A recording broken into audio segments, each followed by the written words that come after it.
Hello friend, बहुत बहुत स्वागत है आपका हमारे इस हेल्थ अवेयरनेस वीडियो में। मैं हूं डॉक्टर खुर्शीद आलम। दोस्तों, आज हम बात करेंगे एक नए टॉपिक पर, यानी ब्लैक फंगस पर, जिसे म्यूकरमाइकोसिस भी कहते हैं। ये एक तरह का फंगस होता है जिसे फफूंद या कवक भी कहा जाता है। बरसात के मौसम में या नमी की जगह पर आमतौर से ये देखा जाता है। इसे रखी हुई ब्रेड या कटे हुए फल या लकड़ी वगैरह पर भी ये मिलता है। दरअसल ये एक मौका परस्त या अपॉर्चुनिस्टिक इन्फेक्शन होता है, यानी जब कभी जिस्म में कमज़ोरी आती है या इम्यूनिटी कमज़ोर होती है तो ये हमला कर देता है, और अगर इसका ठीक से इलाज न किया जाए तो ये ख़तरनाक सूरत अख्तियार कर लेता है। दोस्तों, अभी हम सब कोरोना महामारी से जूझ ही रहे थे कि हमारे सामने ब्लैक फंगस के रूप में एक ख़तरनाक मर्ज़ ने हमला कर दिया है, जिससे हज़ारों लोग इसका शिकार हो गए हैं। आइए देखते हैं कि वो कौन लोग हैं जो इसका शिकार हो सकते हैं, यानी इसका रिस्क फैक्टर क्या है। सबसे पहले वो लोग जो कमज़ोर हैं, यानी जिनकी इम्यूनिटी कमज़ोर है। जैसा कि हम लोग देखते हैं कि कोरोना के मरीज़ों में इम्यूनिटी कमज़ोर हो जाने की वजह से ये तेज़ी से मिल रहा है। दोस्तों, इसका इन्फेक्शन कोरोना होने के 6 हफ्ते तक हो सकता है। इसका दूसरा रिस्क फैक्टर है स्टेरॉयड का ज़्यादा दिनों तक इस्तेमाल या ज़्यादा डोज़ में इस्तेमाल। जैसा कि हम देख रहे हैं, कोविड के मरीज़ों में इलाज के लिए जो दवाएं इस्तेमाल हो रही हैं उनमें स्टेरॉयड भी है, और ये स्टेरॉयड हमारी इम्यूनिटी को कमज़ोर कर देता है। इसके अलावा कई इम्यूनो कम्प्रोमाइज़ डिजीज़ हैं, जैसे कैंसर है, गुर्दे की बीमारी है या दमा वगैरह, इसमें भी इम्यूनिटी कमज़ोर हो जाती है, तो इन लोगों में भी ये हो सकता है। इसके अलावा डायबिटीज़ मेलाइटस यानी शुगर के मरीज़ों में भी ये मिलता है, ख़ास तौर से अगर शुगर अनकंट्रोल हो, यानी काफ़ी बढ़ा हुआ हो। इसके अलावा जो लोग ऑक्सीजन सपोर्ट पर हैं, ऐसे मरीज़ों में भी ये, अगर अरसे तक वो ज़्यादा दिनों तक आईसीयू में रहें, तब भी ये मर्ज़ होने के चांसेस बढ़ जाते हैं। इसके अलावा वो लोग जो पुअर हाइजीन के शिकार हैं, यानी सफाई का ध्यान नहीं देते हैं, ख़ास तौर से नाक और मुँह की सफाई, तो उनको भी ये बीमारी हो सकती है। इसके अलावा 50 साल के उम्र के ज़्यादा लोगों में जिनमें इम्यूनिटी कमज़ोर है, उनको भी बीमारी अपनी चपेट में ले रही है। नाक के आसपास किसी तरह की कोई इंजरी या चोट लगना भी इसका रिस्क फैक्टर हो सकता है। आइए देखते हैं कि वो कौन कौन से आर्गन हैं, यानी बदन के कौन से हिस्से हैं जो इससे अफेक्टेड होते हैं। इसमें सबसे पहले नाक है, साइनस है, आँख है, फेफड़े और हमारा दिमाग या ब्रेन भी इससे मुतासिर होता है। ये हमारे जिस्म में किस तरह से फैलता है?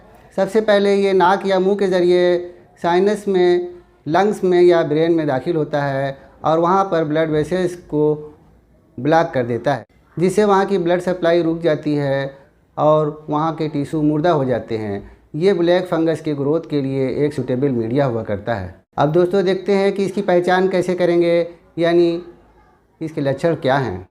इसके मरीज़ों में सर दर्द होता है, आँख में दर्द, सूजन या लाली हो सकती है, चेहरे पर सूजन, दर्द या सूनपन हो सकता है, नाक के आसपास भारीपन होता है, नाक से म्यूकस या खून आने लगता है, या कभी कभी काले चकत्ते भी आते हैं।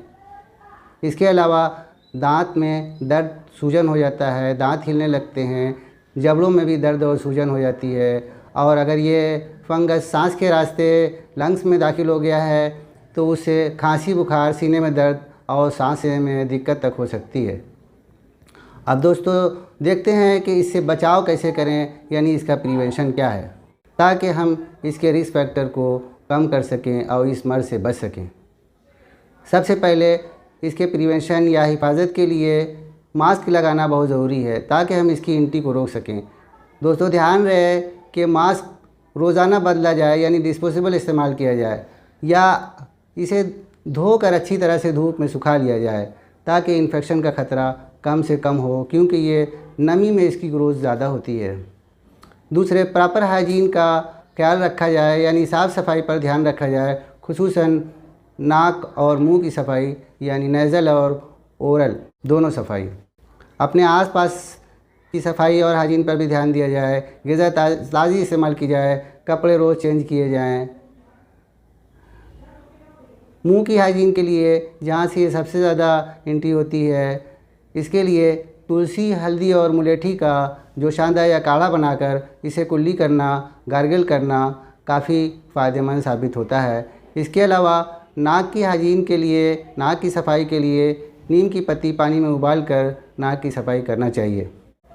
इसके अलावा जो लोग गार्डनिंग करते हैं या फार्मिंग से वाबस्ता हैं या बागवानी के शौकीन हैं, उनको हाथ में ग्लव्स भी पहनना चाहिए, फुल स्लीव पहनना चाहिए, फुल शूज़ पहनना चाहिए, ताकि ये जो ब्लैक फंगस है उसकी एंटी ना होने पाए, उसका इन्फेक्शन ना होने पाए।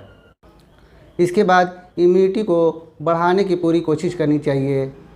इसके लिए अच्छी ग़िज़ा इस्तेमाल करना चाहिए, बैलेंस डाइट इस्तेमाल करना चाहिए, अच्छी लाइफ स्टाइल अपनाना चाहिए और इम्यूनिटी बढ़ाने वाली जो दवाएं हैं उसको भी इस्तेमाल किया जा सकता है।